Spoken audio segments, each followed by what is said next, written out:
বন্ধুরা, myself কনিতে visit করার জন্য তোমাদের সবাইকে জানাই মোস্ট ওয়েলকাম আর অনেক অনেক ভালোবাসা। কেমন আছো তোমরা সবাই? আশা করছি তোমরা সবাই খুব ভালো আছো আর আমিও আছি কোনো রকম। তো আজকে হচ্ছে সোমবার, এখন বাজে দুপুর 1টা।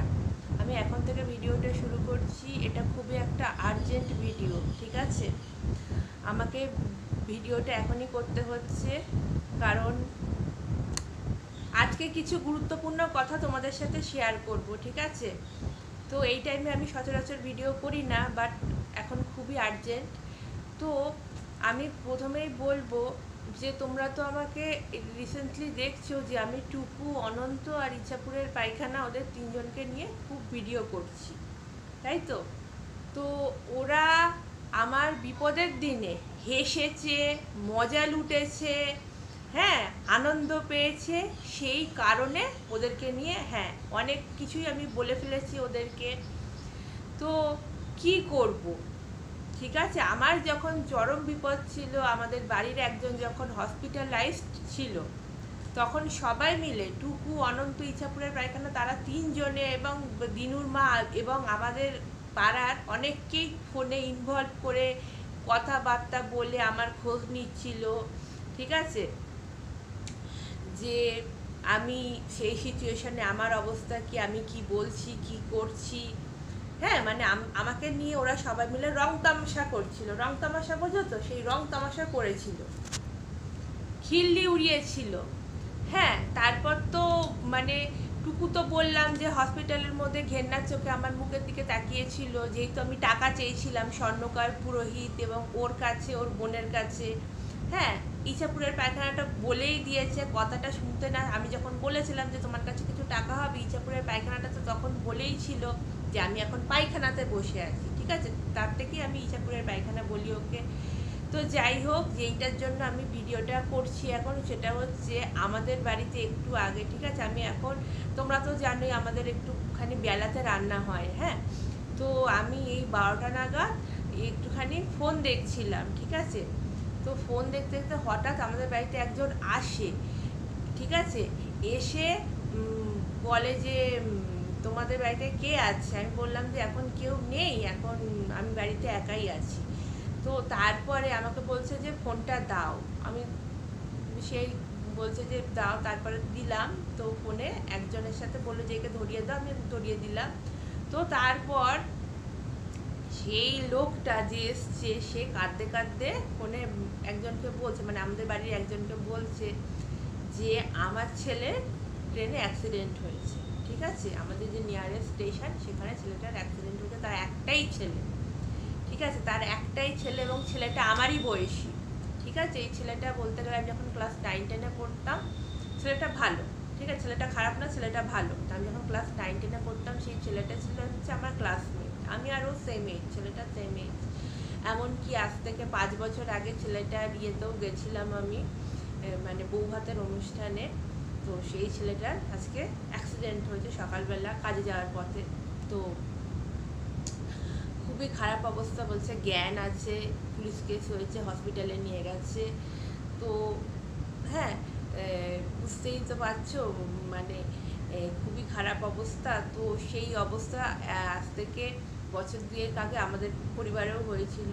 না, অ্যাক্সিডেন্ট হয়নি, কিন্তু ইয়ে মানে মানে মানে রাস্তাঘাটে অ্যাক্সিডেন্টের কথা বলছি। সেই রাস্তাঘাটে অ্যাক্সিডেন্ট হয়তো হয়নি, কিন্তু সেটাও কিন্তু একদম সেম সেম, মানে মৃত্যু পথযাত্রী। বুঝতেই পারছো, মানে একজন বাড়িতে থেকে এরকম একটা কাণ্ড হয়ে গেছিলো, আর ও কাজে যাওয়ার পথে ট্রেন থেকে পড়ে গিয়ে একটা প্রায় খারাপ অবস্থা ওর। হ্যাঁ, তখন এই অবস্থাতে এখন আমাদেরকে এসে বলছে যে আমাদেরকে তার ব্যাংকের টাকাগুলো সমস্ত কিছু তোলার ব্যবস্থা করার জন্য ফোনটা করেছিল। প্লাস আমাদেরকেও বলছে যে তোরা পারলে কিছু টাকার ব্যবস্থা কর, বেশ কিছু টাকার ব্যবস্থা কর, আমার ইমিডিয়েটলি খুব টাকার প্রয়োজন, ঠিক আছে? মানে এই যে মানুষের অবস্থাটা, এই যে মানে সে এই অবস্থায় যে এসেছে, ভগবান যাকে তাকে, ঠিক আছে? আমি তো এই সত্যি কথা আজকে বলছি, এই সব ভিডিও করার পর না আমার রাস্তাঘাটেতে কি ভয় হয়, আমার আতঙ্ক হয়। না না, রাস্তাঘাটে বেরোলে কেউ আমাকে মার্ডার করবে না, রাস্তাঘাটে বেরোলে কেউ আমাকে মার্ডার করবে না, কেউ আমাকে খুনের হুমকিও দিচ্ছে না, কিন্তু ওই যে উপরে একজন বসে আছে না, সে কিন্তু সব লেখে, ভালো খারাপ সমস্ত বিচার কিন্তু তার হাতে, কিন্তু সব লেখে। হ্যাঁ, আমারও এরকম একটা বিপদে, হ্যাঁ, যখন ওদের কাছ থেকে আমি টাকা চাই, সবাই মিলে আমাকে নিয়ে খিল্লি ওড়ায়, মজা লোটে। আমি কি সাধে ওই কথাটা বলেছি যে টুকু তুই মাতৃগর্ভে থাকাকালীন মরে গেলি না কেন? আচ্ছা বন্ধুরা, তোমরা আমাকে একটা কথা বলো, আমার কোনো মানুষের বিপদে তুমি টাকা দাও বা না দাও, কিন্তু তাকে তুমি মানে তাকে নিয়ে খিল্লি ওড়াবে কেন, তাকে নিয়ে রং তামাশা করবে কেন? এইটা হচ্ছে আমার কথা, তাই না? তো ওরা আমার বিপদের দিনে এরকম ভাবে, দেখ তুই পয়সা না দিবি সেইটা কোনো কথা না, তোর পয়সা তুই দিতেও পারিস নাও দিতে পারিস, কিন্তু খারাপ ব্যবহারটা করবি কেন? ওরা যদি খারাপ ব্যবহারটা না করতো তাহলে আমি ওদেরকে নিয়ে কোনো ভিডিও নামাতাম না। ওরা যদি ইনভলভ না থাকতো, ওরা যদি খারাপ ব্যবহার না করতো, কিচ্ছু বলারই প্রয়োজন থাকতো না, ঠিক আছে? তো আজকে মানুষের একটা মানসিক অবস্থাটা বুঝতে পারছো, যে একটা সন্তানের অ্যাক্সিডেন্ট হয়েছে, তার বাবার অবস্থাটা কি? হ্যাঁ, তো আমারও সেই তো, যেহেতু ঘরের লোকের এরকম হয়েছে, এবং সে তো আর্নিং মেম্বার, এই যে এনার ছেলেটা যে এসেছিল, সেও ছেলেটাও আর্নিং মেম্বার, যে আমার ঘরে যার কথা বলছি সেও কিন্তু আর্নিং মেম্বার। তো তার এরকম অবস্থা হওয়াতে তখন একটা বিপদের সময় কি চাই, ইমিডিয়েটলি কিছু টাকার দরকার। একটা বিপদ ঘটে গেলে এইসব অ্যাক্সিডেন্ট কেসে কি ইমিডিয়েটলি কিছু টাকার দরকার, ঠিক আছে? তো তারপরে ট্রিটমেন্ট করাতে গেলে তো সবার আগে টাকাটাই দরকার। সরকারি হাসপাতালে কি হয়, কিছুই হয় না, কিন্তু প্রাইভেটে কিন্তু রাতারাতি কাজ হয়, ঠিক আছে? ওই জন্য মানুষ প্রাইভেট নার্সিংহোমেই যায়। তো শুনে খুবই খারাপ লাগছে। ছেলেটা কিন্তু খারাপ ছিল না, ছেলেটা খারাপ ছিল না, এরকম কাজে যাওয়ার পথে এরকম আমাদের নিয়ারেস্ট স্টেশন এরকম অ্যাক্সিডেন্ট হয়ে যায়। তো তার বাবাটা মানে হন্তদন্ত হয়ে মানে বলছে যে ইমিডিয়েটলি আমাকে টাকা তুলতে হবে, বা আমাদের কাছ থেকে সাহায্য চাইছে। হ্যাঁ, সেটাই আমি বলছি, আমিও তো সেই সাহায্য টুকুদুপুদের কাছে চেয়েছিলাম। স্বর্ণকার পুরোহিত ওদের সাথে রীতিমতো ফোনে হাসাহাসি করছিল, কিল্লি ওড়াচ্ছিল, যে তোমাকে যখন নাকি, আবার কি স্বর্ণকার পুরোহিতটা কি বলেছিল যে কাঁদতে কাঁদতে আমাদের কাছে টাকা চাইছে, শুনবে? বলেছিল কাঁদতে কাঁদতে। আমি এগুলো কিচ্ছু কাটবো না, আমি তো তোমাদেরকে সবটা জানাচ্ছি। ওরা বলেছিল যে দেখো কাঁদতে কাঁদতে আমাদের কাছে টাকা চাইছে। হ্যাঁ, আর টুকু অনন্ত পারলে প্রায় মানে কি নাচবে, মানে আনন্দের না, মানে নাচছিল আমার এইসব করুণ কাহিনী, ঠিক আছে? বুঝতেই পারছে মারাত্মক বিপদ, এখন কিছু টাকার দরকার। হ্যাঁ, আমি আবারও বলে যাচ্ছি যে এই আমার বিপদের দিনে, হ্যাঁ, মানে এটা তো একটা লাইফ রিস্কের ব্যাপার হয়ে গেছিল, ঠিক আছে? হ্যাঁ, তো যেহেতু লাইফ রিস্কের ব্যাপার হয়ে গেছিলো, হসপিটালে ভর্তি, কারণ ওই সমস্ত কিছু হলে মানুষের মরে যাওয়ার চান্সই বেশি থাকে, সত্যি কথা বলতে, ঠিক আছে? মানুষের 90%, কিন্তু মৃত্যুর চান্সটাই বেশি থাকে, বাঁচার চান্স খুবই কম। তার যেই অবস্থাটা হয়ে গেছিলো, বাঁচার চান্স খুবই কম ছিল, মানে সীমিত 10% মতো বাঁচার চান্স ছিল, মৃত্যুর চান্স ছিল হচ্ছে 90%-এর মতো। তো শোন না, হ্যাঁ, একটা মানুষের বিপদে যে হেসেছিস না, টাকা দিসনি, সেটা নিয়ে আমার কিচ্ছু বলার নেই। তোদের টাকা তুই কাকে দিবি না দিবি সেইটা নিয়ে আমার বলার কেউ না। এই যে টুকু, অনন্ত আর ইছাপুরের পায়খানা, তোরা তিনজন, হ্যাঁ, পঙ্গু হয়ে বিছানায় ভুগে পচে গলে মরবি। তোরা পঙ্গু হয়ে বিছানায় ভুগে পচে গলে মরবি, যার জন্য আমি এখন ভিডিওটা করতে বাধ্য হলাম। এখন আমি এই টাইমে দুপুর 1টার সময় আমি কখনো ভিডিও করি না। আমি মানে এই যে এইটা দুপুরের এই টাইমটা আমি কাজকর্মে ব্যস্ত থাকি, কিন্তু না, আমি সকালবেলা উঠে কিচ্ছু খাইনি আমি। কিন্তু আমার এই ভিডিওটা করে তোদেরকে কথাগুলো জানানোটা খুব ইম্পর্টেন্ট ছিল, যে মানুষের বিপদের দিনে হাসা, একটুখানি টাকা চেয়েছে বলে একটুখানি হাসা, মজা ওড়ানো, খিল্লি ওড়ানো, রং তামসা করা, মুখের দিকে ঘেন্নার চোখে তাকানো। হ্যাঁ, বললাম তো, তোরা লক্ষাধিক, যাদের টাকা থাকে না, তোদের তো আছে, তোদের তো লক্ষাধিক টাকা ব্যাংকে আছে। টুকু, অনন্ত, ইছাপুরের পায়খানা, তো দেব এত কিছু রেখে গেছে। দেব কোনটা কম রেখেছে? ইছাপুরের পায়খানা তোকে বলছি, দেব কোনটা কম রেখেছে? হ্যাঁ, আজকে 2016 সালের কথা মনে আছে? হ্যাঁ, আজকে তোর ছেলে কোথায় ইঞ্জিনিয়ারিং পড়তে যাবে, তুই কাকে ডেকেছিলি? তুই ওকে ডেকেছিলি, যে ও যদি না নিয়ে যায়, ও যদি তোর ছেলের ইঞ্জিনিয়ারিং পড়া অত দূরে হবে না, হ্যাঁ, ও ওকে ওকে নিয়ে যাওয়াটা কোন একটা জায়গা ছিল, বেশ আমার জায়গাটার নাম এখনো মনে পড়ছে না, ইঞ্জিনিয়ারিং 2016 সালে যখন ইছাপুরের পায়খানা ছেলেটা যখন ইঞ্জিনিয়ারিং পড়তে যায়, তখন ওই ওই যে যে মরতে যাচ্ছিল তাকেই কিন্তু ওর প্রয়োজন ছিল, ঠিক আছে, সে ওর ছেলেকে ওই জায়গায় নিয়ে যাবে না, ইঞ্জিনিয়ারিং পড়িয়েছি সমস্ত খরচ তোরই, কিন্তু সে যদি না নিয়ে যেত তাহলে বুঝতো কি অবস্থা হতো।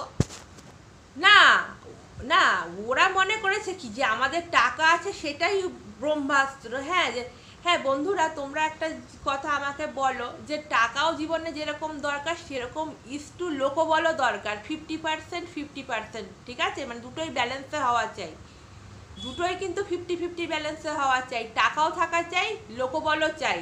হ্যাঁ, দুটোই যদি 50-50 থাকে তাহলে গিয়ে ঠিক আছে, তোমার টাকাও থাকবে না কি লোকবলও থাকবে না, টাকা থাকলেই কিন্তু লোকবল থাকবে, সেই জন্য টাকাও থাকতে হবে লোকবলও থাকতে হবে, দুটো 50-50।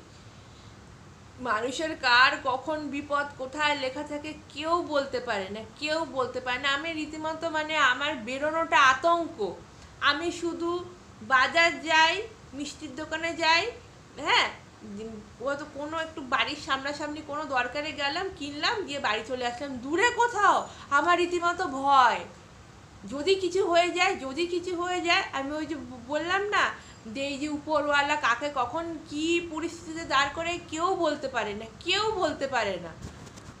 সত্যি কথা বলতে কি, আমি কিন্তু 100% স্যাঙ্গুইন, 100% কনফার্ম হয়ে কিন্তু ভিডিওগুলো করছি।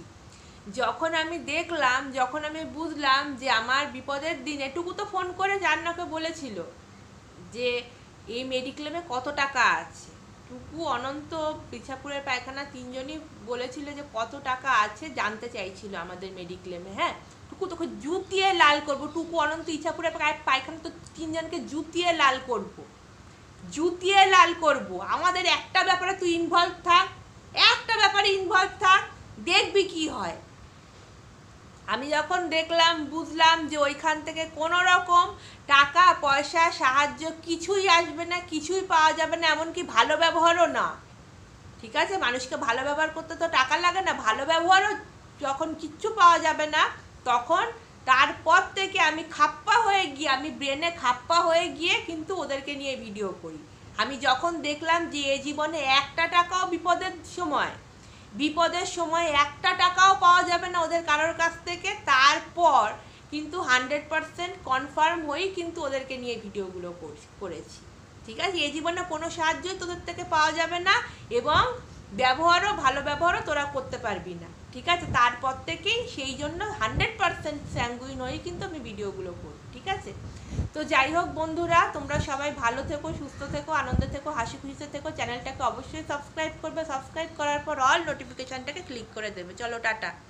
তো বন্ধুরা, ভিডিওটা শেষ করেও শেষ করা হয়নি, আমি তোমাদেরকে একটা কথা জানানোর জন্য এখন এলাম, এক্ষুনি পাবলিশ হবে। তো সেটা হচ্ছে, আমার এই ঘটনা থেকে তোমরা শিক্ষা নাও, ঠিক আছে, আমার এই ঘটনা থেকে তোমরা এটাই শিক্ষা নেবে, জীবনে খারাপ সময় যে কারুর আসতে পারে, ঠিক আছে, যে কারুর খারাপ সময় আসতে পারে, ভগবান কাকে কোন খারাপ পরিস্থিতির মুখোমুখি দাঁড় করে কেউ বলতে পারে না, কেউ বলতে পারে না, উপরওয়ালা কার কি কপালে লিখে রেখেছে কেউ বলতে পারে না, তাই তো। তো মানুষের একটা বিপদ ঘটলে ইমিডিয়েটলি কিছু টাকার দরকার হয়, তো এমন কোনো মানুষের কাছে টাকা চেও না যেই মানুষটা তোমাকে নিয়ে হাসে, মজা লোটে, খিল্লি ওড়ায়, যার টাকা দেবার না সে এমনিই দেবে, সে তোমার ঘটনা শোনার পর ভালো মানুষ হলে টাকা এমনিই দেবে, ঠিক আছে, সে এমনিই দেবে, কিন্তু কখনো কারোর কাছে টাকার জন্য কোনোদিনও মাথা নত করবে না, ঠিক আছে, মাথা নত করবে না, কারোর পায়ে পড়বে না, মাথা নতও করবে না, কারোর পায়েও পড়বে না, যারা ভালো মানুষ ঘটনা শোনার পর টাকা এমনিই দেবে। আর বিপদের সময় সেরকম মানুষ থেকে দূরে থাকবে যারা কিনা তোমাদেরকে, মানে তোমাদের বিপদে কিনা তারা হাসবে, মজা লোটে, আনন্দ পায়, তাদের কাছ থেকে সব সময়, সেই সমস্ত শত্রুদের কাছ থেকে তোমরা সব সময় দূরে থাকবে, কেমন। আমার মুখটা দেখে তোমরা বুঝতেই পারছো আমি এখন ভিডিও করার অবস্থায় নেই, আমি এখন দাঁড়িয়ে দাঁড়িয়ে তোমাদের সাথে কয়েকটা কথা বলছি, আর এই দেখো একটুখানি ঘোলাটে ঘোলাতে হতে পারে, টিউবলাইটটা এখনও ও এসে ঠিক করে দিয়ে যায়নি। এই উঁচু বাল্বটা, উপরের বাল্বটা জ্বলছে। যাদের এত টাকা থেকেও সবসময় টাকার গরম, ক্ষমতার দাপট, আত্ম অহংকার দেখায় না, তাদের শেষ পরিণতি কি তারা নিজেরাও জানে না। ভিডিওটা আই থিঙ্ক 15 মিনিটের হয়ে গেল। তো যাই হোক, চলো টাটা, আবার দেখা হবে আগামীকাল। আর আমি তোমাদের অবশ্যই আপডেট দেবো কি হলো না হলো।